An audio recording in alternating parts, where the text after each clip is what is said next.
बंदी छोड़ सतगुरु रामपाल जी परमेश्वर जी की जय हो। परमपिता परमात्मा सारी सृष्टि के रचनहार, कुल मालिक, असंख्य ब्रह्मांडों के स्वामी, जगत गुरु, तीनों लोकों में प्रवेश करके सबका भरण पोषण करने वाले राजाधिराज, आत्माधार, नाथों के नाथ, देवों के देव, महादेव, सर्वेश्वर, महेश्वर, मृत्युंजय, अजरो अमर, आदि अनादि, सनातनी प्रभु, जगत पिता जगदीश्वर, श्री श्री 1008 की उपाधि के वास्तविक अधिकारी, अकाल मूर्त, शब्द स्वरूपी राम वासुदेव, सर्वगतम ब्रह्म, परम पूज्य, प्रथम पूज्य, परम संत, परम पुरुष, परम धनी, परम दयालु, सत्य कबीर, हक्का कबीर, अल्लाहु कबीर, अल्लाहु अकबर, बाखबर, अल्लाह ताला, जगत के तारणहार, जगत के मुक्तिदाता, जगत के जगन्नाथ, हारे के सहारे, हिंदुओं के राम, मुसलमानों के अल्लाह, सिखों के वाहिगुरु, ईसाइयों के मसीह, दया के सागर दया निधि, करुणा के सागर करुणा निधि, स्वयंभू परिभू, संकट मोचन, कष्ट हरण, मंगल करण, दुख भंजन, अविगत कबीर,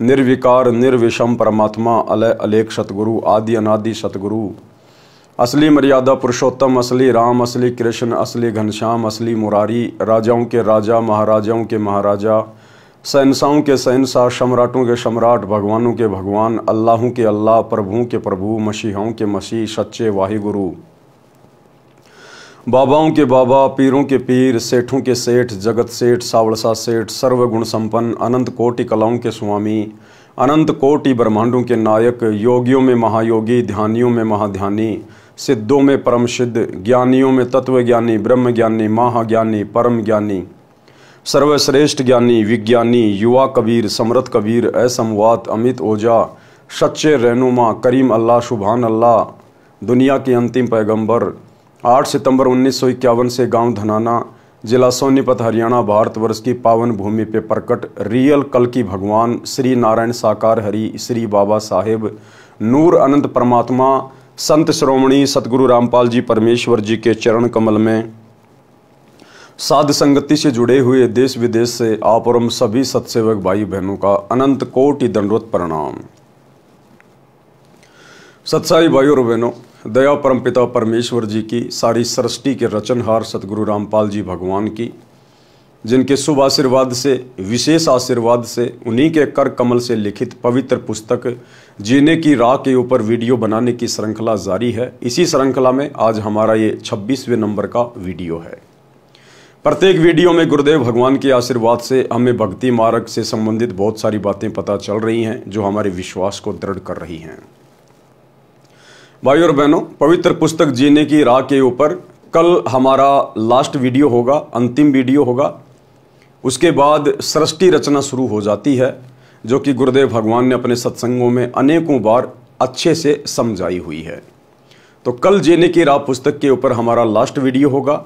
उसके बाद मुसलमान धर्म के ऊपर गुरुदेव भगवान ने जो पवित्र पुस्तक लिखी है, मुसलमान नहीं समझे ज्ञान कुरान, यानी मुसलमान धर्म के भाई, मुल्ला, काजी, ये लोग कुरान शरीफ के ज्ञान को भली भांति नहीं समझ पाए हैं। उसके बाद उस पुस्तक के ऊपर वीडियो बनाने की श्रृंखला शुरू होगी। तो आज के वीडियो में गुरुदेव भगवान हमें वासुदेव की परिभाषा के विषय में बता रहे हैं। आम जो जगत के लोग हैं, सांसारिक लोग हैं, जो शास्त्र अनुकूल साधना से अपरिचित हैं, अपने धर्म ग्रंथों के गूढ़ रहस्यों से अपरिचित हैं, वे लोग केवल श्री कृष्ण जी को वासुदेव कहते हैं। दरअसल वासुदेव श्री कृष्ण जी का नाम नहीं था, वासुदेव श्री कृष्ण जी के पिताजी का नाम था। और श्री कृष्ण जी के पिता का वासुदेव नाम पंडितों ने वेदों से रखा था, क्योंकि वेदों में वासुदेव पूर्ण ब्रह्म परमात्मा कबीर साहेब का नाम है। वासुदेव का मतलब होता है जिसकी सत्ता सबके ऊपर है, जिसका निवास हर जगह पर है, जो कण कण में है, जो हर जगह निवास करता है, वास करता है, उसको कहते हैं वासुदेव। तो श्री कृष्ण जी वासुदेव नहीं है, श्री विष्णु जी वासुदेव नहीं है, दुर्गा वासुदेव नहीं है, 21 ब्रह्मांड का स्वामी ज्योति निरंजन वासुदेव नहीं है, क्योंकि ज्योति निरंजन यानी काल ब्रह्म का निवास केवल 21 ब्रह्मांड में है, जबकि इससे ऊपर तो अक्षर पुरुष के 7 संख्य ब्रह्मांड है। इसलिए अक्षर पुरुष भी वासुदेव नहीं है, क्योंकि अक्षर पुरुष से ऊपर फिर शतलोक है, और ऊपर के लोकों में और नीचे के सभी लोकों में केवल एकमात्र परम सत्ता का वास है, जिसे कबीर भगवान कहते हैं, जो कबीर भगवान वर्तमान में सतगुरु रामपाल जी के रूप में धरती पे प्रकट हैं। तो यदि एकमात्र कोई वासुदेव है जिनका वेदों में नाम लिखा हुआ है, वो कबीर भगवान सतगुरु रामपाल जी हैं। तो चलिए गुरुदेव भगवान क्या समझा रहे हैं। पवित्र पुस्तक जीने की राह, पार्ट नंबर 26 और पेज नंबर 220। वासुदेव की परिभाषा। गीता अध्याय 3 श्लोक 14-15 में कहा है कि संपूर्ण प्राणी अन्न से उत्पन्न होते हैं। संपूर्ण प्राणी अन्न से उत्पन्न होते हैं। अन्न से कैसे उत्पन्न होते हैं? गुरुदेव भगवान ने बताया कि अन्न के खाने से शरीर में वीर्य पैदा होता है और वीर्य से फिर मनुष्य की उत्पत्ति होती है, स्त्री या पुरुष के रूप में। तो इस प्रकार अन्न से सभी की उत्पत्ति होती है। गीता अध्याय 3 श्लोक 14-15 में कहा है कि संपूर्ण प्राणी अन्न से उत्पन्न होते हैं। अधिक जानकारी पृष्ठ 215-216 पर है, वहां से पढ़े। यहां पर केवल इस विषय को लेते हैं। फिर कहा है कि ब्रह्म अर्थात क्षर पुरुष की उत्पत्ति अविनाशी परमात्मा से हुई है। ब्रह्म कौन? ये 21 ब्रह्मांड का स्वामी, दुर्गा का पति, ब्रह्मा विष्णु महेश का पिता। ब्रह्म यानी काल, ज्योति निरंजन, इसकी उत्पत्ति किससे हुई है? अविनाशी परमात्मा से।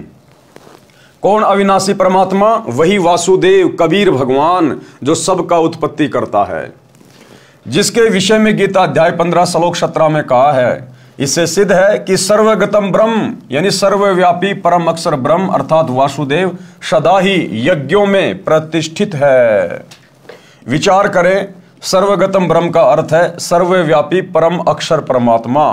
गीता अध्याय 3 श्लोक 15 के अनुसार श्री ब्रह्मा जी, श्री विष्णु जी तथा श्री शिव जी तीनों देवता केवल एक ब्रह्मांड में बने तीनों लोकों स्वर्गलोक, पृथ्वीलोक, पाताल लोक में केवल एक एक विभाग अर्थात गुण के प्रधान हैं।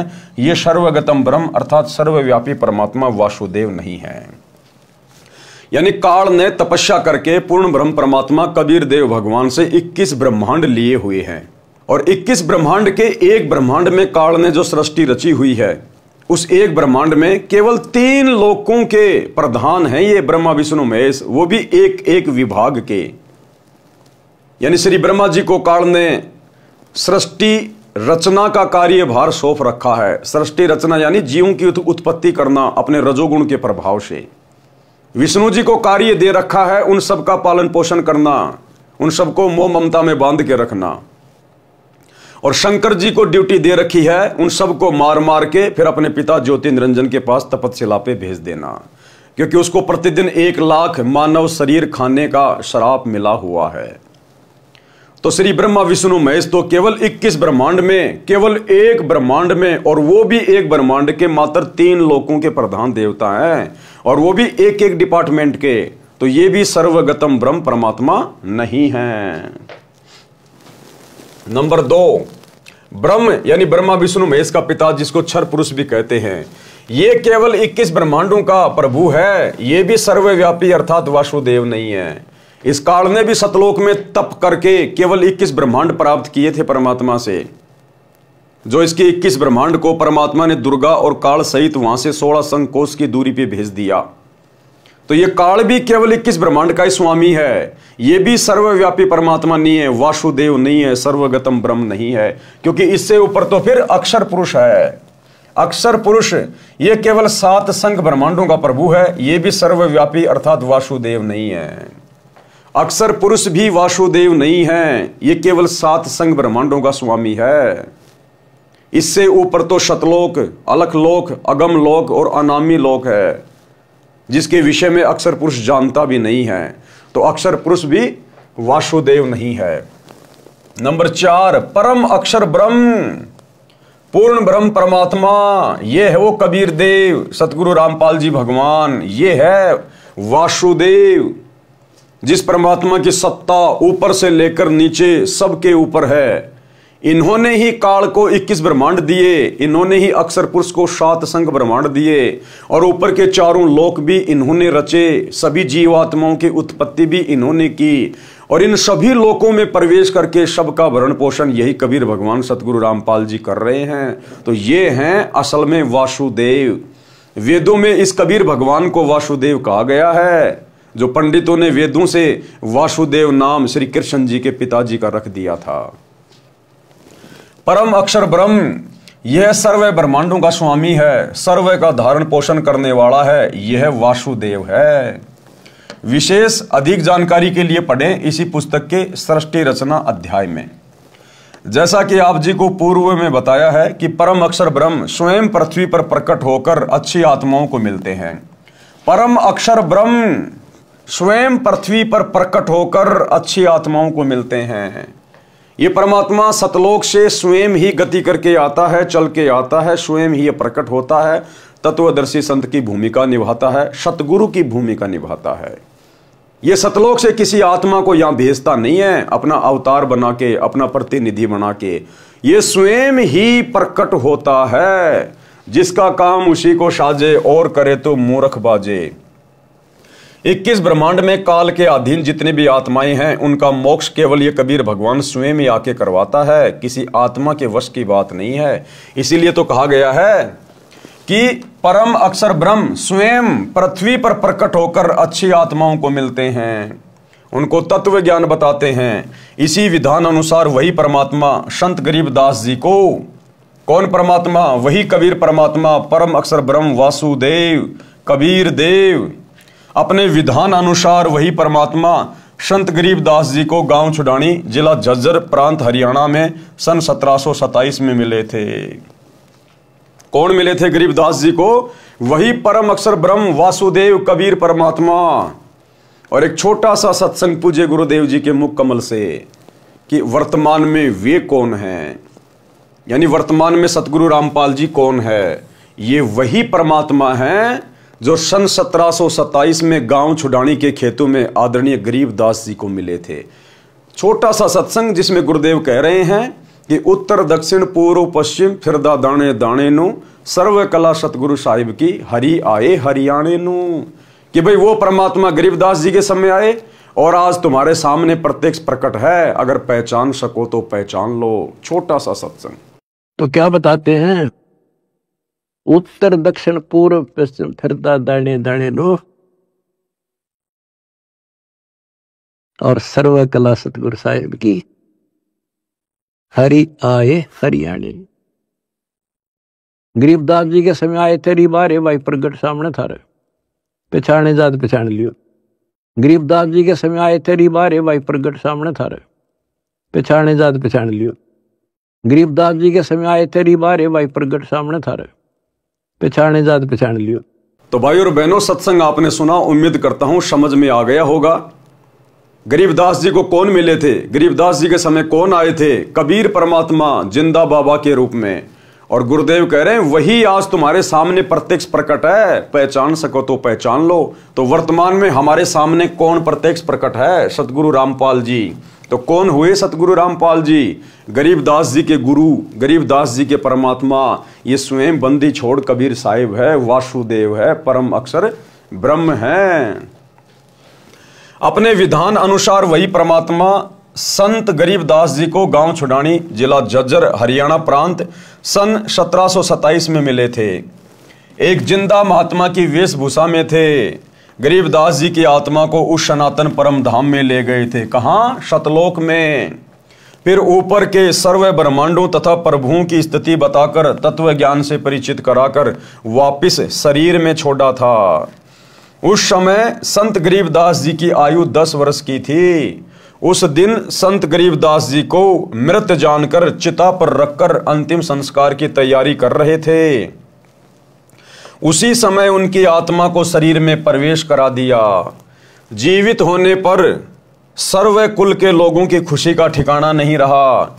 उसके पश्चात संत गरीबदास जी ने एक अनमोल ग्रंथ की रचना की। उसमें आंखों देखा तथा स्वयं परमात्मा द्वारा बताए ज्ञान को बताया, जो एक गोपाल दास नामक दादूपंथी साधु ने लिखा था, जो वर्तमान में प्रिंट करा रखा है। पंजाब प्रांत में लुधियाना शहर के पास एक वासियर गांव है। उसमें एक प्रभु प्रेमी व्यक्ति राम राय उर्फ झुमकरा रहता था। उसने संत गरीबदास जी की महिमा सुनी तो दर्शनार्थ गांव छुडानी में चला गया। संत गरीबदास जी ने ये ज्ञान सुनाया जो इस दास संत रामपाल दास को संत गरीबदास से प्राप्त हुआ है, जो आप जी को इस पुस्तक तथा अन्य पुस्तकों के द्वारा सुनाया है। उस राम राय ने प्रश्न किया कि हे महात्मा जी, यानी गरीबदास जी से उस राम राय उर्फ झुमकरा जी ने सवाल किया कि हे महात्मा जी, यह ज्ञान तो आज तक किसी ने बताया नहीं। संत गरीबदास जी ने वाणी के द्वारा बताया, कोट्यों मध्य कोई नहीं रे झुमकरा, अरबों में कोई गरक सुनो रे झुमकरा।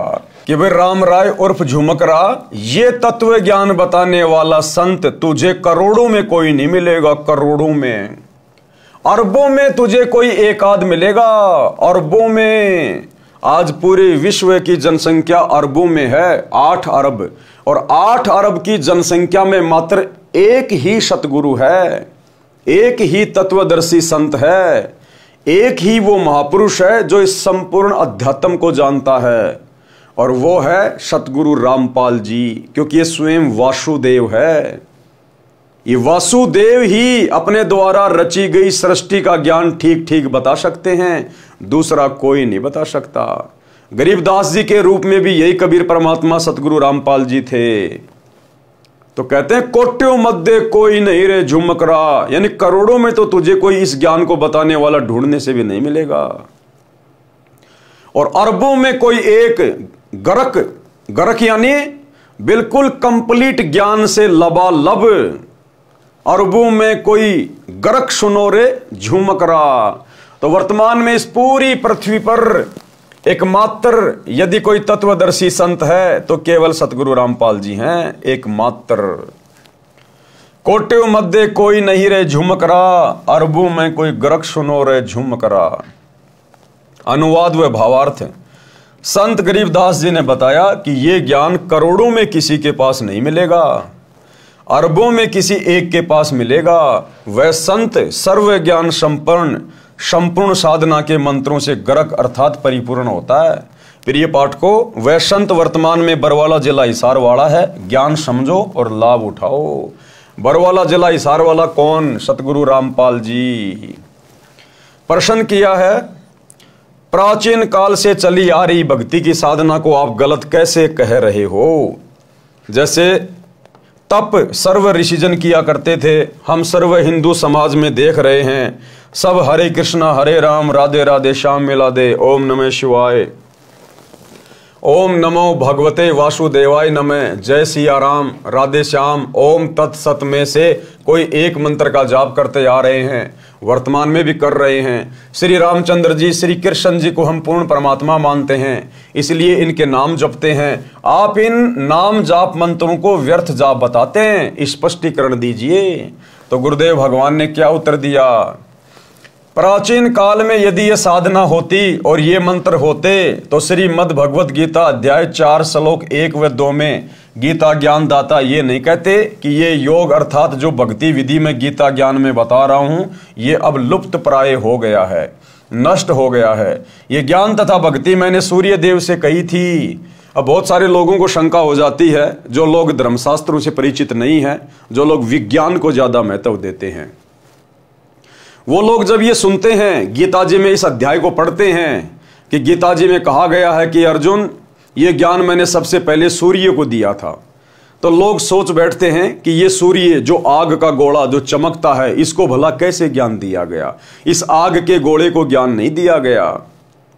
इस आग के गोले के ऊपर जिसका कंट्रोल है, जो देव इस आग के गोले सूर्य को कंट्रोल करता है, वो है सूर्य देव। वो अलग है, वो देवता अलग है, और ये आग का गोला सूरज अलग है।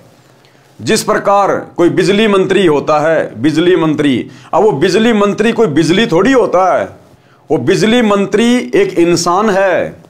उस बिजली मंत्री का उस बिजली के ऊपर अधिकार है, वो डिपार्टमेंट उसके हाथ में है, उसको कंट्रोल करता है। वो बिजली अलग है और बिजली मंत्री अलग है। इसी प्रकार ये सूरज अलग है और सूर्य देव अलग है। तो सूर्य देव को सर्वप्रथम ये ज्ञान दिया गया। ये ज्ञान तथा भक्ति मैंने सूर्य देव से कही थी। फिर मनु को मनु ने अपने पुत्र इक्ष्वाकु को कहा। फिर कुछ राजा ऋषियों ने जाना। अब बहुत समय से अर्थात द्वापर से बहुत समय पहले से ही लुप्त था तथा मनु, इक्ष्वाकु आदि आदि सर्व सतयुग के प्रथम चरण में हुए थे।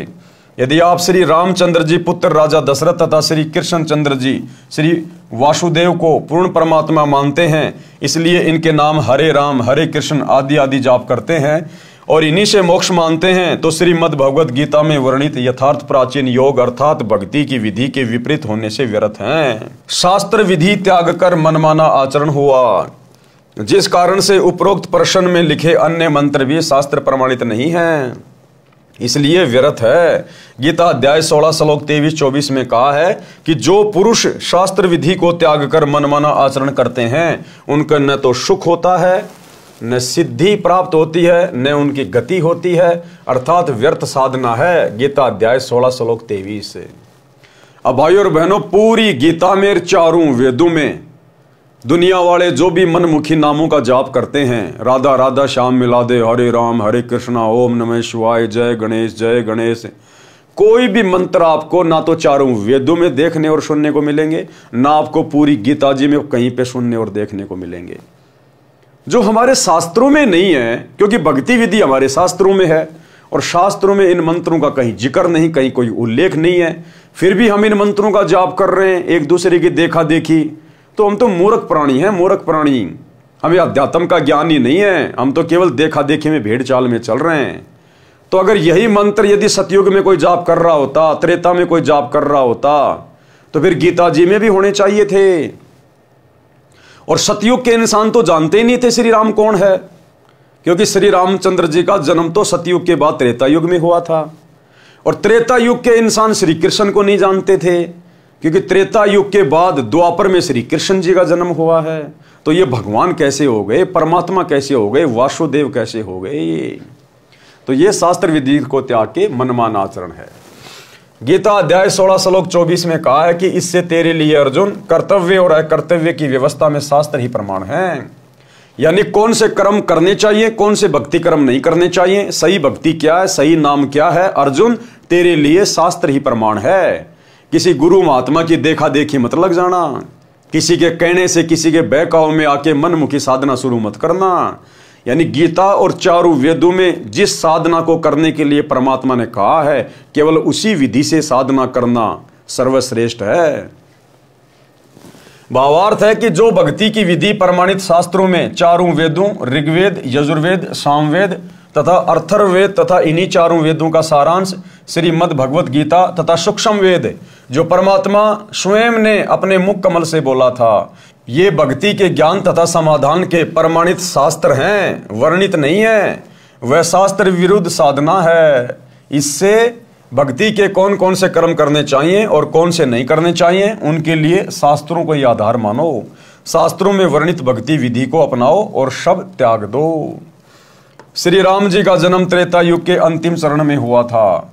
श्री कृष्ण जी का जन्म द्वापर के अंतिम चरण में हुआ था। सतयुग से ही मानव भक्ति करता आ रहा है। उस समय कौन राम थे? आप कहोगे कि श्री विष्णु जी तो सतयुग से भी पहले के हैं और श्री राम श्री कृष्ण भी स्वयं श्री विष्णु जी ही थे। सतयुग में भी प्रमाण है कि महर्षि वाल्मीकि जी राम राम नाम जपते थे, वे विष्णु विष्णु नहीं जपते थे। इससे सिद्ध हुआ कि श्री विष्णु जी श्री राम श्री कृष्ण जी से भिन्न कोई राम अर्थात मालिक है। यानी सतयुग में महर्षि वाल्मीकि जी राम नाम का जाप किया करते थे। हालांकि वो राम नाम का जाप शास्त्रों के अनुसार नहीं था, क्योंकि चारों वेदों में और गीता जी में केवल एक ओम मंत्र का जाप करने का विधान है, राम राम जाप करने का विधान नहीं है। महर्षि वाल्मीकि जी को भी पूर्ण ज्ञान नहीं था, तत्व ज्ञान नहीं था। इसलिए श्री रामचंद्र जी का तो जन्म ही त्रेता में हुआ था। यदि उससे पहले श्री विष्णु जी श्री राम थे, तो महर्षि वाल्मीकि जी फिर विष्णु विष्णु नाम का जाप करते, राम राम का क्यों कर रहे थे? इसका मतलब वो वास्तविक राम कोई और है। राम राम शब्द जगत बखान है। त्रेता युग वाले राम को तो सब जानते हैं, लेकिन आदि राम कोई बिरला जाना है। आदि राम वो वासुदेव परमात्मा, परम अक्षर ब्रह्म, कबीर देव, वो है असल में राम। राम यानी जो सबके ऊपर, सबका परमात्मा, सबका अल्लाह। इससे सिद्ध हुआ कि श्री विष्णु जी, श्री राम, श्री कृष्ण जी से भिन्न कोई राम अर्थात मालिक है। उस राम का जाप करना चाहिए जो गीता अध्याय 7 श्लोक 29 में है, जिसके विषय में कहा है कि तत्व ब्रह्म को जानने वाले केवल जरा तथा विरध अवस्था तथा मृत्यु से छुटकारा पाने के लिए ही भक्ति करते हैं। अर्जुन ने गीता अध्याय 8 श्लोक 1 में प्रश्न किया कि वह तत्व ब्रह्म क्या है, तो गीता ज्ञानदाता ने गीता अध्याय 8 श्लोक 3 में उत्तर दिया कि वह परम अक्षर ब्रह्म है, यानी सबसे ऊपर वाला भगवान, तेरे ब्रह्मा विष्णु महेश दुर्गा काल महाकाल इन सबसे ऊपर वाला वो परम अक्षर ब्रह्म है, वो सच्चिदानंद घन ब्रह्म कबीर देव, ये है वो वासुदेव जो वर्तमान में सतगुरु रामपाल जी के रूप में धरती पे प्रकट है। गीता अध्याय 8 के श्लोक 5 व 7 में गीता ज्ञानदाता ने अपनी भक्ति करने को कहा है, जिसका जाप मंत्र गीता अध्याय 8 के श्लोक 13 में बताया है, ओम इति एकाक्षरम ब्रह्म व्यवहारण माम अनुसमरण। गीता अध्याय 8 के श्लोक 8, 9, 10 में गीता ज्ञानदाता ने अपने से अन्य उस तत्व ब्रह्म अर्थात परम अक्षर ब्रह्म की भक्ति करने को कहा है। उसकी भक्ति का नाम जाप मंत्र गीता अध्याय 17 श्लोक 23 में है, ओम तत्सत इति निर्देश ब्रह्मण त्रिविध समृत ब्राह्मणा तेन वेदा च यज्ञा च विहिता पुरा। सरलार्थ ब्रह्मण यानी सच्चिदानंद घन ब्रह्म अर्थात परम अक्षर ब्रह्म की भक्ति का ओम तत्सत मंत्र के सुमरण का निर्देश यानी आदेश है, जो 3 प्रकार से सुमरण के लिए कहा है। विद्वान अर्थात तत्वदर्शी संत उस ज्ञान के आधार से भक्ति करते थे और धार्मिक यज्ञों का अनुष्ठान और अन्य भक्ति कर्म सृष्टि की आदि अर्थात सृष्टि के प्रारंभ में किए जाते थे। श्रीमद् भगवद गीता से सिद्ध हुआ कि गीता ज्ञानदाता से अन्य कोई पूर्ण परमात्मा है जो श्री विष्णु जी, श्री ब्रह्मा जी तथा श्री शिव जी से भी भिन्न है, जिसके विषय में गीता अध्याय 15 श्लोक 1, 4 व 17 में तथा गीता अध्याय 18 श्लोक 62 में तथा और अनेकों स्थानों पर गीता में कहा गया है, वह पूर्ण परमात्मा है। गीता अध्याय 15 श्लोक 16 में 2 पुरुष बताए हैं, यानी 2 भगवान बताए गए हैं, और दोनों नाशवान बताए हैं, यानी दोनों की जन्म और मृत्यु होती है। किसकी? क्षर पुरुष यानी ब्रह्म की और अक्षर पुरुष की।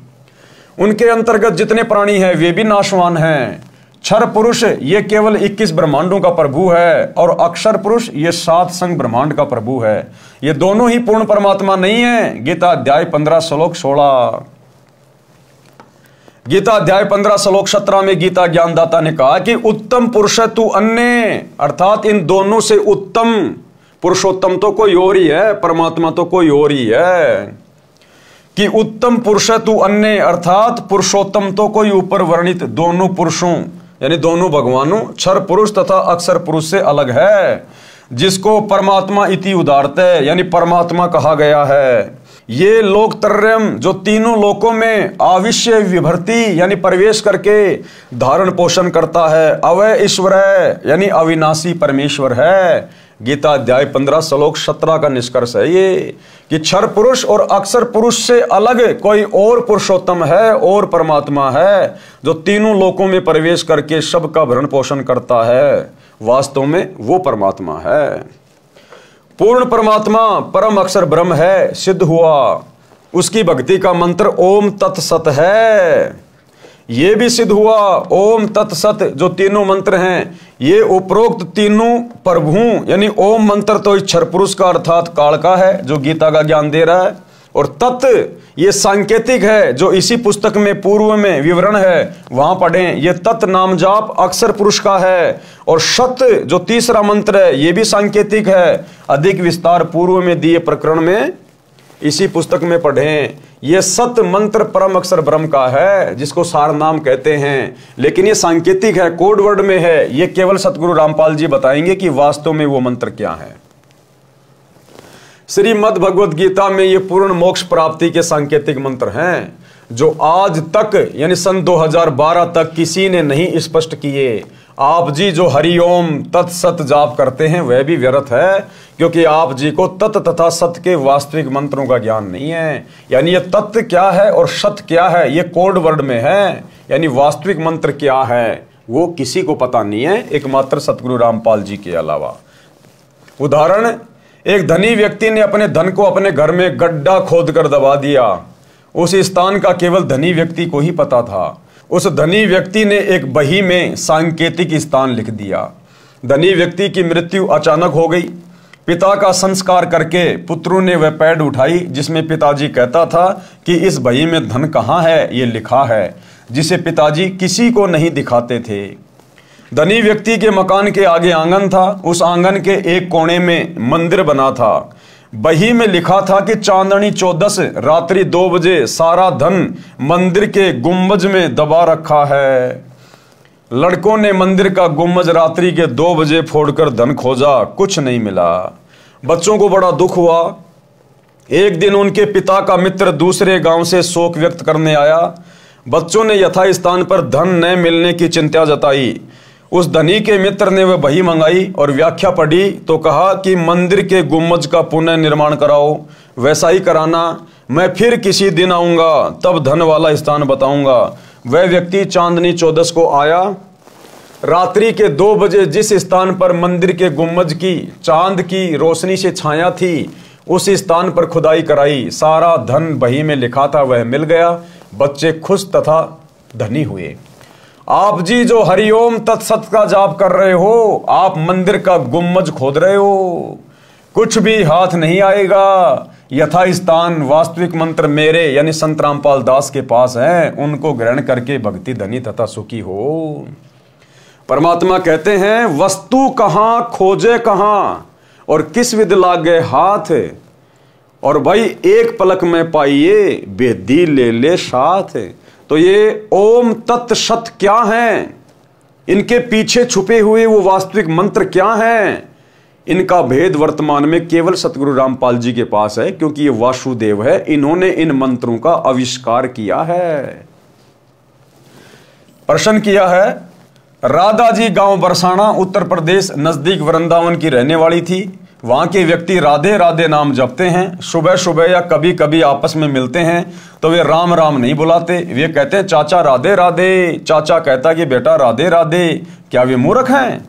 उत्तर दिया गुरुदेव ने, तत्व ज्ञान के अभाव से लोकवेद को सत्य ज्ञान मानकर यह शास्त्र विरुद्ध मंत्रों का जाप चल रहा है। यानी ये गीता जी में कहीं नहीं लिखा राधा राधा, राधे राधे श्याम मिला दे, ये मनमाना आचरण है, लोकवेद है, भेड़ चाल है। वैसे तो आप जी को पहले स्पष्ट कर ही दिया है कि गीता अध्याय 16 श्लोक 23-24 में कहा है कि जो शास्त्र विधि को त्याग कर मनमाना आचरण करते हैं, अर्थात जो नाम जाप शास्त्रों में नहीं है उनका जाप करते हैं, उनको न सुख होता है, न सिद्धि प्राप्त होती है, न उनकी गति होती है, अर्थात व्यर्थ जाप साधना है। इससे तेरे लिए अर्जुन कर्तव्य और अकर्तव्य की व्यवस्था में शास्त्र ही प्रमाण है, ये पहले बता चुका हूं। अब बात है कि चाचा भतीजा राधे राधे शब्द क्यों उच्चारण करते हैं। आप जानते हैं कि राधा जी कौन थी? राधा भगवान श्री कृष्ण जी की प्रेमिका थी। उस समय बरसाना गांव के व्यक्ति राधा जी को उल्टा, बदचलन, निर्लज आदि आदि विशेषणों से संबोधित करते थे। कहते थे ये दूसरे गांव के नंद बाबा के लड़के से छिप छिप कर मिलने जाती है, इसे अपने घर पर भी न आने देना, बेटियों पर गलत प्रभाव पड़ेगा। श्रीमान जी, अब उसी बरसाना के व्यक्ति राधा जी के लिए स्वयं स्त्री पुरुष युवतियां कहते हैं कि राधे राधे श्याम मिला दे। जैसा कि आप जी ने पूर्व के प्रश्न में बताया था कि हम ये नाम भी जाप करते हैं, अब न राधा जी है और न श्री कृष्ण जी, अब बड़बड़ा रहे हैं सनीपात के जवर के रोगी की तरह, राधे राधे श्याम मिला दे। यही स्थिति अन्य मंत्रों की है जो आपने पूर्व प्रश्न में कहे हैं, उनकी जानो, वे भी शास्त्र प्रमाणित न होने से व्यर्थ हैं। और जिस समय राधा थी श्री कृष्ण जी भी यही था, और वो बेचारी राधा श्री कृष्ण जी से मिल भी नहीं पाती थी, छुप छुपा के मिलती थी बड़ी मुश्किल से लोगों से नजरें बचा के। और जब वो राधा श्री कृष्ण से मिलने जाती थी लोगों को पता चलता था तो बरसाने के लोग उसको बदचलन लड़की कहते थे, बदचलन, अपने घर पर भी नहीं आने देते उसको कि हमारे बच्चे और बिगाड़ेगी। तो वो राधा बेचारी खुद नहीं मिल पाती थी श्री कृष्ण जी से, और अब तुम कहते हो राधे राधे श्याम मिला दे, तुम्हें कहां से मिला देगी? बेचारी खुद तो छुप छुप के मिला करती थी। तो ये शास्त्र विधि को त्याग के मनमाना आचरण हो रहा है। अब आपके इस प्रश्न का उत्तर बताता हूं कि चाचा भी कहता है राधे राधे, भतीजा भी कहता है राधे राधे। आपको भी पता है कि राधा जी श्री कृष्ण जी की प्रेमिका थी। आपको यह भी पता है कि जब रुक्मणी जी को श्री कृष्ण जी भगाकर रथ में बैठा कर लाने लगा तो रुक्मणी जी का भाई अपनी बहन को छुड़ाने के लिए घोड़े पर सवार होकर पीछे दौड़ा था। श्री कृष्ण जी ने पहले तो उसे पीटा था, फिर रथ के पीछे बांधकर घसीटा था। रुक्मणी जी भी श्री कृष्ण जी की प्रेमिका थी, उनके बीच में रुक्मणी का भाई आया था, उसकी क्या दशा की थी। श्री कृष्ण जी ने रुक्मणी की प्रार्थना पर रुक्मणी के भाई की जान बख्शी थी। यदि आज भगवान कृष्ण वर्तमान में होते तथा राधा भी होती और बरसाना वाले चाचा भतीजा आपस में ये शब्द बोलते कि राधे राधे, तो क्या श्री कृष्ण जी पसंद करते? कभी नहीं। चाचा भतीजा दोनों को रथ से बांधकर घसीटते। यदि आप किसी की प्रेमिका का नाम लेकर बड़बड़ाओगे तो प्रेमी के ऊपर कैसी गुजरेगी? यदि ताकतवर होगा तो मुंह फोड़ देगा, कमजोर होगा तो रोएगा, उसकी जान को कोसेगा। क्या वह प्रसन्न होगा? नहीं। इसलिए ये नाम जो शास्त्र प्रमाणित नहीं है, इनका जाप व्यर्थ है। शास्त्र प्रमाणित नाम मेरे पास है। किसके? सतगुरु रामपाल जी के पास, वासुदेव के पास। आओ और अपना कल्याण कराओ। फिर किसी ने प्रश्न किया, आपने प्रसन्न यानी पूर्ण गुरु की क्या पहचान है? इसके उत्तर में एक स्थान पर लिखा है कि प्रमाणित हुआ कि ओम नाम का जाप शास्त्र प्रमाणित है। काल ब्रह्म की पूजा करनी चाहिए या नहीं? इसके उत्तर में बहुत सारे ऋषियों की पूजा को शास्त्र विधि त्याग कर मनमाना आचरण कही है, जो ओम नाम का जाप करते थे। उत्तर दिया गुरुदेव ने, वे ऋषि जी ओम नाम के जाप के साथ हट करके घोर तप भी करते थे, जिस कारण से उनकी साधना को शास्त्र विरुद्ध कहा है। ओम नाम का जाप शास्त्र प्रमाणित तो है, परंतु मोक्षदायक नहीं है, क्योंकि ओम नाम केवल इस ब्रह्म का है, काल का है, जो गीता अध्याय 8 श्लोक नंबर 13 में है। ओम इति एक अक्षरम ब्रह्म व्यवहरण माम अनुस्मरण ये पर्याति तजन देहम सयाति प्रमाम गतम। और ओम नाम की साधना करके आप केवल उसके ब्रह्म लोक में जा सकते हैं, और ब्रह्म लोक में जाने के बाद भी जीव वापस आता भक्ति नष्ट करके। गीता अध्याय 8 श्लोक नंबर 16 में लिखा हुआ है। और ब्रह्म लोक से नीचे आके फिर वो नरक भोगता है, 84 लाख योनियों में गधा कुत्ता सुअर बनता है। इसलिए ओम नाम की साधना भी मोक्षदायक नहीं है, परंतु मोक्षदायक नहीं है, जिससे अनुत्तम गति प्राप्त होती है। अनुत्तम गति यानी घटिया गति, मोक्ष प्राप्त नहीं होगा। इसलिए उन ऋषियों की पूजा विधि शास्त्र विरुद्ध है। वेद तथा गीता में उस पूर्ण परमात्मा की भक्ति करने को कहा है, उसकी भक्ति न करके मनमानी पूजा शास्त्र विरुद्ध है। प्रश्न किया फिर, महर्षि वाल्मीकि जी तो सतयुग में हुए थे, वे भी राम राम जपते थे, क्या ये मंत्र भी शास्त्र प्रमाणित नहीं है? जी बिल्कुल नहीं है। कैसे नहीं है? उत्तर, पूर्व में बताया है कि गीता अध्याय 4 श्लोक 1 व 2 में गीता ज्ञान दाता ने बताया है कि ये ज्ञान मैंने सूर्य को सुनाया था, उसने अपने पुत्र मनु जी को सुनाया, फिर कुछ एक राज ऋषियों को प्राप्त हुआ।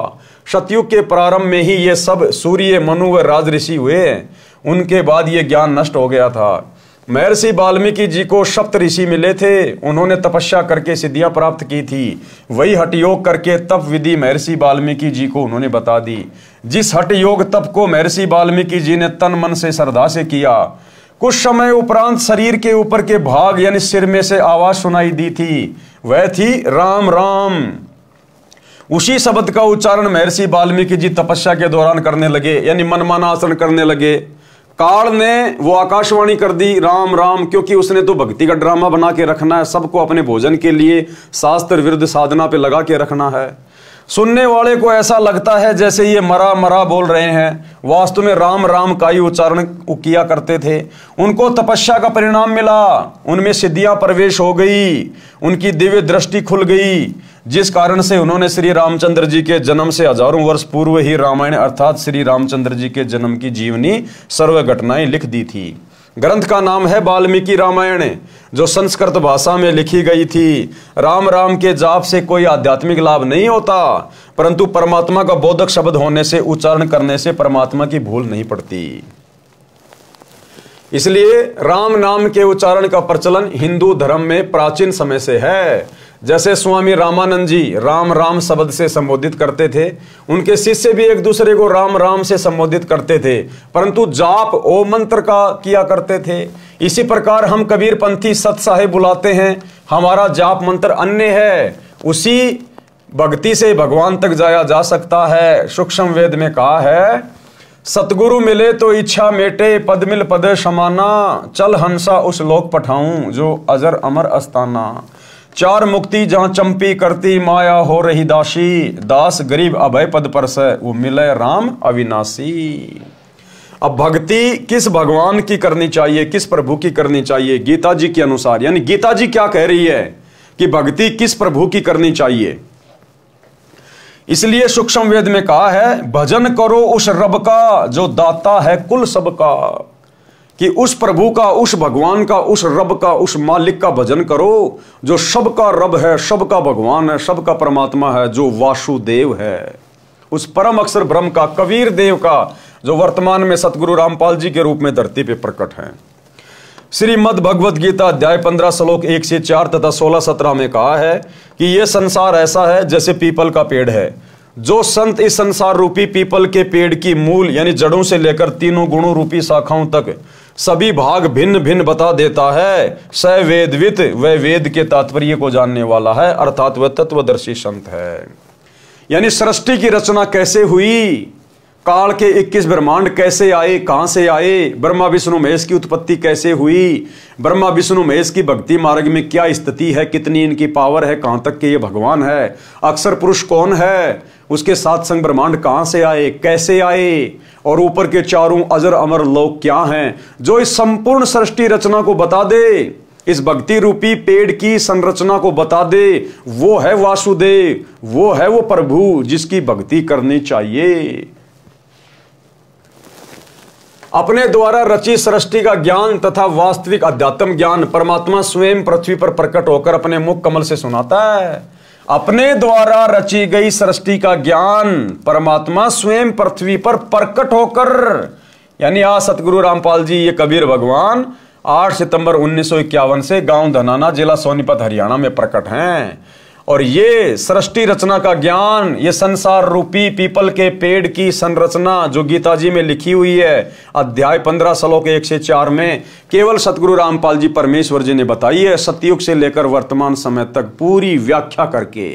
आज से पहले किसी ने यह भेद नहीं खोला। ये है वो मूल ज्ञान, तो ये है वो परमात्मा जो स्वयं प्रकट होकर अपने मुख कमल से वाणी बोलकर ये ज्ञान प्रचारित करता है।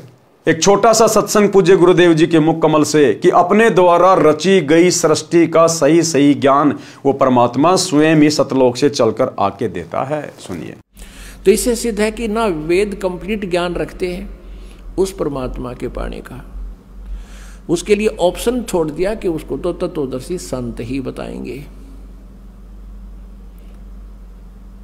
तो परमेश्वर कबीर देव जी 600 वर्ष पहले कहा करते थे, वेद मेरा भेद है, मैं मिलूं वेदन से नाही, और जौन वेद से मैं मिलूं। ये वेद जानते नहीं, ये चारों वेद मेरी महिमा गाते हैं, लेकिन इन वेदों में मेरे पाने का विधान नहीं, संविधान नहीं, कोई ज्ञान नहीं, मंत्र नहीं।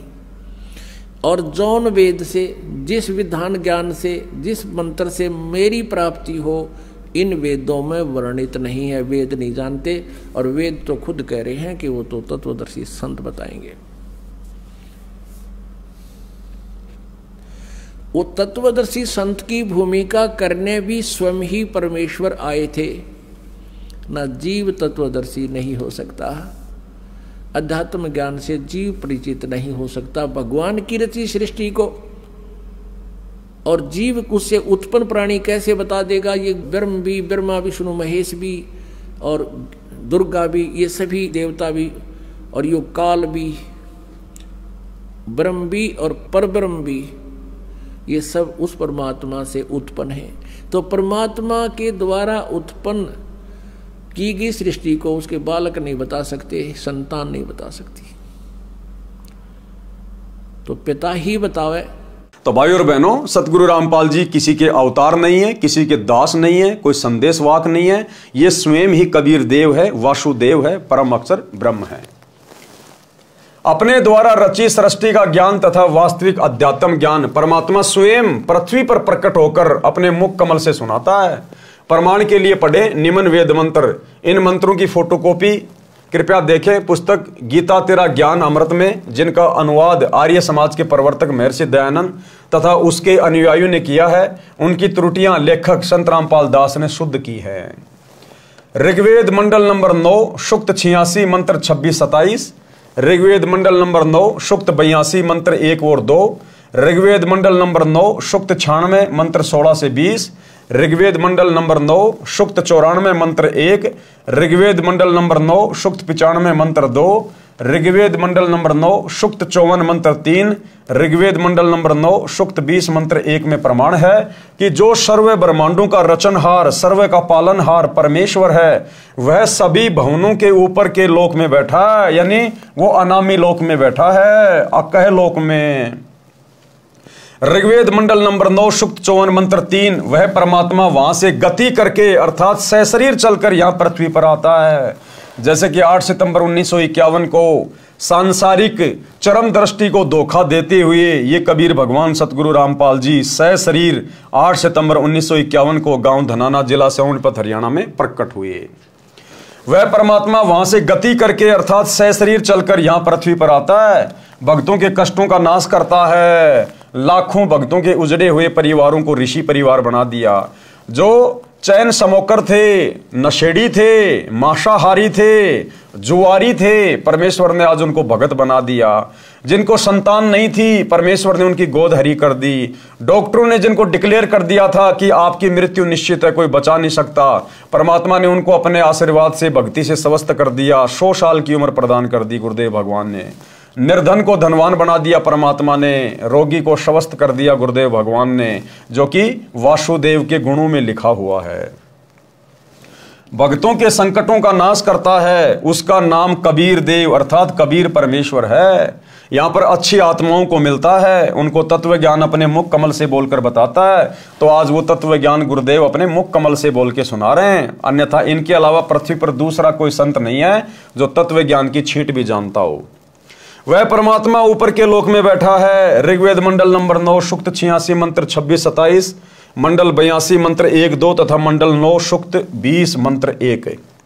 परमात्मा पृथ्वी पर कवियों की तरह आचरण करता हुआ विचरण करता है। ऋग्वेद मंडल नंबर 9 सूक्त 94 मंत्र 1 में परमात्मा अपने मुख कमल से वाणी बोलकर भक्तों को भक्ति करने की प्रेरणा करता है। परमात्मा भक्ति के गुप्त मंत्रों का आविष्कार करता है। ऋग्वेद मंडल नंबर 9 सूक्त 95 मंत्र 2।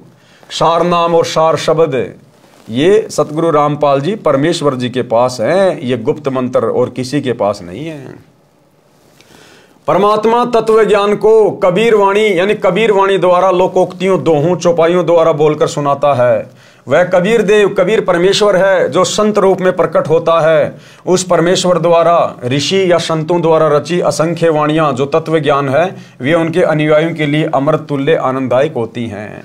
वह परमेश्वर प्रसिद्ध कवियों में से भी एक प्रसिद्ध कवि की पदवी भी प्राप्त करते हैं। उनको कवि कहते हैं, परंतु वह परमात्मा होता है। वह परमात्मा तीसरे मुक्ति धाम सतलोक में विराजमान है। जैसे मनुष्य अन्य वस्त्र धारण करता है, ऐसे ही वह परमात्मा भिन्न भिन्न रूपों में पृथ्वी पर प्रकट होता है। उपरोक्त ऋग्वेद के मंत्रों से स्पष्ट है कि परमात्मा अपने अमर धाम से चलकर पृथ्वी पर प्रकट होता है। वह अच्छी आत्माओं को मिलता है। वह तत्वदर्शी संत की भूमिका करके तत्व ज्ञान दोहों, चौपाइयों, शब्दों द्वारा बोलता है। क्या भूमिका करता है वो परमात्मा? परम अक्षर ब्रह्म वासुदेव तत्वदर्शी संत की भूमिका। उस परमेश्वर ने सन 1398 से 1518 तक 120 वर्ष पृथ्वी पर भारतवर्ष की पावन धरती पर काशी शहर में जुलाहे यानी धानक के रूप में रहकर तत्व ज्ञान बताया था। कबीर अक्षर पुरुष एक पेड़ है और क्षर पुरुष वाकी डार और तीनों देवा शाखा हैं, पात रूप संसार। विशेष कबीर वाणी पुस्तक में एक वाणी ऐसे भी लिखी है, कबीर अक्षर पुरुष वृक्ष का तना है, क्षर पुरुष है डार, तीनों देव शाखा बहे, पात जानो संसार। सरलार्थ, वृक्ष का जो हिस्सा पृथ्वी से बाहर दिखाई देता है उसकी जानकारी बताइए कि वृक्ष का जो तना होता है उसे तो अक्षर पुरुष जानो जो 7 संग ब्रह्मांडों का स्वामी है। तने के ऊपर कई मोटी डार निकलती हैं, उनमें से एक डार को क्षर पुरुष जानो यानी काल जानो, ब्रह्म जानो। फिर उस डार के मानो 3 शाखा निकलती हैं, ये तीनों देवता रजगुण ब्रह्मा जी, सतगुण विष्णु जी तथा तमगुण शिव जी जानो। और उन शाखाओं पर लगे पत्ते जीव जंतु जानो। परमेश्वर कबीर जी ने तत्व ज्ञान में सब ज्ञान बताया है। गीता अध्याय 4 श्लोक 32 में भी कहा है कि यज्ञों अर्थात धार्मिक अनुष्ठानों की जानकारी ब्रह्मणे मुखे सच्चिदानंद घन ब्रह्म अर्थात परम अक्षर ब्रह्म ने अपने मुख कमल से बोली वाणी में विस्तार के साथ कही है, वो तत्व ज्ञान है। गीता अध्याय 4 श्लोक 34 में कहा है कि जो तत्व ज्ञान परमात्मा स्वयं बताता है उसको उसके कृपया पात्र संत ही समझते हैं। यानी तत्व ज्ञान को, जो तत्व ज्ञान को कबीर भगवान वासुदेव सतगुरु रूप में तत्वदर्शी संत के रूप में प्रकट होकर बताता है, उसको हर कोई नहीं समझ पाता, केवल उसके कृपया पात्र संत ही समझते हैं, जो अपने गुरु को परमात्मा के रूप में स्वीकार कर लेते हैं, अपने गुरु को ही परमेश्वर के रूप में जान लेते हैं। और वर्तमान में केवल सत्सेवक भाई बहन जो साध संगति से जुड़े हुए हैं, केवल यही वो आत्मा हैं जो कृपा पात्र हैं गुरुदेव भगवान की, जिन्होंने अपने गुरु को अपना इष्ट मान लिया, परमात्मा मान लिया, कबीर भगवान मान लिया। और समाज में जो कबीर दास जी की जो नकली फोटो है दाढ़ी मूंछ वाली, उसको फाड़ फाड़ के फेंक दिया। और गीता अध्याय 3 श्लोक 13 के अनुसार अपने गुरु को इष्ट मानकर घर घर में उनका बेड लगाकर उनको भोग लगाया जा रहा है। तो क्या कहा गुरुदेव ने, जब वो परम अक्षर ब्रह्म तत्वदर्शी संत के रूप में धरती पे आता है, तब उसके कृपा पात्र संत ही उसको समझ पाते हैं। उस तत्व ज्ञान को तू तत्वदर्शी संतों के पास जाकर समझ, उनको दंडवत प्रणाम, पृथ्वी पर पेट के बल लंबा लेटकर प्रणाम करके नम्रता पूर्वक प्रश्न करने से वे तत्वदर्शी संत तत्व ज्ञान का उपदेश करेंगे। परमेश्वर ने यह तत्व ज्ञान स्वयं पृथ्वी पर प्रकट होकर बताया था। गीता अध्याय 15 श्लोक 1 में तत्वदर्शी संत की पहचान बताई है कि जो संत संसार रूपी वृक्ष को मूल यानी जड़ से लेकर सर्व अंगों को जानता है, वो तत्वदर्शी संत है। अब जाने संसार रूपी वृक्ष के सर्वांग, मूल यानी जड़, ये परम अक्षर ब्रह्म है, ये कबीर देव है, ये वासुदेव है। यानी पेड़ की जो जड़ होती है वो जमीन के अंदर होती है, वो दिखाई नहीं देती, वो परोक्ष होती है, गुप्त होती है, छुपी हुई होती है, लेकिन वो साकार है। यदि उसको खोद के देखा जाए तो वो साकार है, साकार। इसलिए पेड़ का जो मूल है वो उसकी जड़ होती है, जड़ से ही पूरे पेड़ को पोषण मिलता है, तने को भी, डारियों को भी, आगे शाखाओं को भी। तो वो पोषण कहां से मिल रहा है? जड़ से मिल रहा है। इसी प्रकार जो परम अक्षर ब्रह्म है, जो वासुदेव है, कबीर देव, वो गुप्त है, वो परोक्ष है, निराकार नहीं है, वो साकार है। जैसे पेड़ की जड़ें निराकार नहीं है, वो साकार हैं जो जमीन के अंदर है। इसी प्रकार वो कबीर परमात्मा साकार है, निराकार नहीं है, जो तीनों लोकों में प्रवेश करके सबका भरण पोषण करता है। जैसे पेड़ की जड़ें पूरे पेड़ का पोषण करती हैं। मूल यानी जड़, ये परम अक्षर ब्रह्म है जो सबका मालिक है, सबकी उत्पत्ति करता है, सबका धारण पोषण करने वाला है, जिसकी जानकारी गीता अध्याय 8 श्लोक 1 के प्रश्न का उत्तर गीता अध्याय 8 के ही श्लोक 3, 8, 9, 10 तथा 20, 21, 22 में दिया है। उसी का वर्णन गीता अध्याय 15 श्लोक 17 में है। जैसे गीता अध्याय 15 श्लोक 16 में 2 पुरुष बताए हैं, एक क्षर पुरुष, दूसरा अक्षर पुरुष। ये दोनों तथा इनके अंतर्गत जितने शरीरधारी प्राणी हैं वे सब नाशवान हैं, जीव आत्मा तो किसी की भी नहीं मरती। गीता अध्याय 15 के श्लोक 17 में कहा है कि उत्तम पुरुष है अर्थात पुरुषोत्तम तो अन्य ही है, जिसे परमात्मा इति उदाहरता है, परमात्मा कहा जाता है। ये लोकत्रयम जो तीनों लोकों में अविश्य विभर्ती प्रवेश करके सबका धारण पोषण करता है, अवय ईश्वर है, वो अविनाशी परमेश्वर है। ये परम अक्षर ब्रह्म संसार रूपी वृक्ष की मूल यानी जड़ रूप परमेश्वर है। ये वह परमात्मा है जिसके विषय में संत गरीबदास जी ने कहा है, भजन करो उस रब का जो दाता है कुल सबका। तो ये है वो दाता, वो रब, पूरे कुल का मालिक। भजन करो उस रब का जो दाता है कुल सबका। ये 21 ब्रह्मांड के स्वामी क्षर पुरुष का भी दाता है, 7 संग ब्रह्मांड के स्वामी अक्षर पुरुष का भी दाता है। यह असंख्य ब्रह्मांडों का मालिक है। यह क्षर पुरुष तथा अक्षर पुरुष का भी मालिक तथा उत्पत्ति करता है। अक्षर पुरुष ये संसार रूपी वृक्ष का तना जाने, ये 7 संग ब्रह्मांडों का मालिक है, ये भी नाशवान है। तीसरा क्षर पुरुष ये गीता ज्ञान दाता है, इसको क्षर ब्रह्म भी कहते हैं। इसे संसार वृक्ष की डार जानो, ये केवल 21 ब्रह्मांडों का मालिक है, ये भी नाशवान है। नंबर 4 पर तीनों देवता रजगुण ब्रह्मा, सतगुण विष्णु, तमगुण शिव, संसार रूपी वृक्ष की 3 शाखाएं यानी टहनियां हैं। ये एक ब्रह्मांड में बने 3 लोकों पृथ्वी लोक, पाताल लोक तथा स्वर्ग लोक में एक एक विभाग के मंत्री हैं यानी मालिक हैं। जैसे रजगुण विभाग के श्री ब्रह्मा जी मालिक हैं, जिसके प्रभाव से सभी प्राणी संतान उत्पत्ति करते हैं। शतगुण विभाग के श्री विष्णु जी मालिक हैं, जिसके एक दूसरे में ममता बनी रहती है, कर्मा अनुसार सर्व का किया फल देते हैं। तमोगुण विभाग के श्री शंकर जी मालिक हैं, जिसके कारण सर्व का अंत होता है। और पात रूप में संसार के प्राणी जानो, यह है संसार रूपी वृक्ष के सर्व भागों की भिन्न भिन्न जानकारी। यह ज्ञान स्वयं परमेश्वर कबीर जी ने अपने मुख कमल से बोला था। वह कबीर वाणी, कबीर बीजक, कबीर शब्दावली तथा कबीर सागर में श्री धनी धर्मदास बांधवगढ़ वाले द्वारा लिखा गया था। उस परमेश्वर ने जो बताया ही था, यह वर्तमान में इस दास रामपाल दास ने समझा है। ये कृपया परमेश्वर कबीर जी की ही है कि संपूर्ण अध्यात्म ज्ञान मुझे प्राप्त है। गीता अध्याय 15 श्लोक 1 के अनुसार तत्वदर्शी संत की पहचान से भी यह सिद्ध हुआ कि ये दास रामपाल दास वो तत्वदर्शी संत है। तो भाइयों और बहनों, मौका चूको मत, जितना जल्दी हो सके सतगुरु रामपाल जी परमेश्वर जी के सत्संग सुनना शुरू कर दो और भक्ति शुरू कर दो। आने वाला समय बहुत ज्यादा विनाशकारी है। अगर आप शास्त्र विधि को त्याग के मनमुखी मंत्रों का जाप करते रहोगे, हरे राम हरे कृष्णा राधे राधे श्याम मिला दे, ओम नमः भागवते वासुदेवाय नमः, कुछ भी जपते रहो, कुछ भी ढोलक पेटी बजाते रहो, इन नकली साधु संत महात्मा आचार्य शंकराचार्य की शरण में पड़े रहो, कुंभ नहाते रहो, गंगा हरिद्वार गया बरसाना बद्रीनाथ केदारनाथ नीलकंठ कहीं भी चक्री मारते रहो, गोवर्धन की फेरी लगाते रहो, कुछ नहीं हासिल होगा। अंत में दुर्गति होगी, दुर्गति। क्योंकि आप सभी लोग मनमानी साधना कर रहे हो, मनमानी पूजा। पूरा का पूरा हिंदू समाज मनमानी पूजा के ऊपर टिका हुआ है, मनमानी साधना के ऊपर। एक बार सतगुरु रामपाल जी के सत्संग सुनना शुरू करो, सृष्टि रचना को सुनो, पढ़ो, समझो और सत भक्ति को अपनाओ। ये मनुष्य जन्म केवल सत भक्ति के लिए मिला है, केवल सत भक्ति के लिए। बाकी सारे काम तो जानवर भी करते हैं और अंत में हम वही काम करते करते मर गए, तो फिर जानवर में और हम इंसानों में भला क्या अंतर हुआ।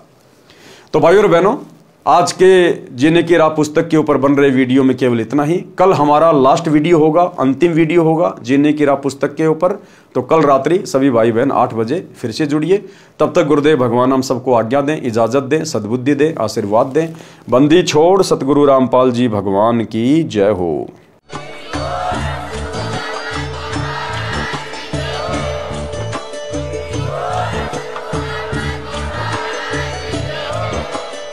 भाई जो गुरु बचन पे डट गे, कट गे फंद 84 के, कट गे फंद 84 के, कट गे फंद 84 के।